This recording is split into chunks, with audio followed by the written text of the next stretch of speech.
ರಾಜಣ್ಣ ಅವರು ಮತ್ತೆ ಡಿ.ಕೆ. ಶಿವಕುಮಾರ್ ಅವರ ನಡುವೆ ಕಿತ್ತಾಟಗಳು ಪ್ರಾರಂಭ ಆಗಿದೆ. ರಾಜಣ್ಣ ಅವರು ನಿಮ್ಮ ಪರವಾಗಿ ಬ್ಯಾಟಿಂಗ್, ಸಿಎಂ ಅವರೇ ಮುಂದುವರಿಬೇಕು ಅಂತ.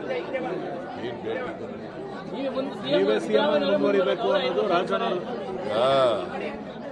ಅದ್ರ ಬಗ್ಗೆ ನಾನು ಕಾಂಟ್ರವರ್ಸಿ ಮಾತಾಡಕ್ಕೆ ಹೋಗಲ್ಲ. ಅವರ ಅಭಿಪ್ರಾಯಗಳನ್ನು ಹೇಳಿದ್ದಾರೆ. ಡಿ.ಕೆ. ಶಿವಕುಮಾರ್ ಅವರ ಅಭಿಪ್ರಾಯ ಹೇಳಿದ್ದಾರೆ, ರಾಜಣ್ಣ ಅವರ ಅಭಿಪ್ರಾಯ ಹೇಳಿದ್ದಾರೆ. ಸರ್, ಈ ಅಧಿಕಾರದ ಸೂತ್ರ ರಚನೆ ಆಗಿರೋ ಸತ್ಯನ ಅಂತ ಸರ್. ಈ ಅಧಿಕಾರದ ಸೂತ್ರ ರಚನೆ ಆಗಿರೋ ಸತ್ಯನ ಅಂತ ಸರ್. ಅಧಿಕಾರದ ಸೂತ್ರ ಸರ್, ಇಲ್ಲಿ ನಿನಗೆ ಹೈಕಮಾಂಡ್ ಅವರು ಅಂತಿಮವಾಗಿ ತೀರ್ಮಾನ ಮಾಡೋರು. ಅವ್ರು ಏನ್ ತೀರ್ಮಾನ ಮಾಡ್ತಾರೆ ಅದು ಅಪ್ಲಿಕಬಲ್ ಟು ಆಲ್.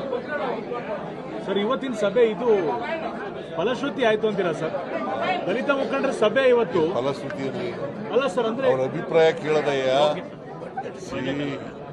ಅವರ ಅಭಿಪ್ರಾಯಗಳನ್ನ ಕೇಳ್ತೀವಿ, ಅವರ ಸಲಹೆಗಳನ್ನ ಕೇಳ್ತೀವಿ.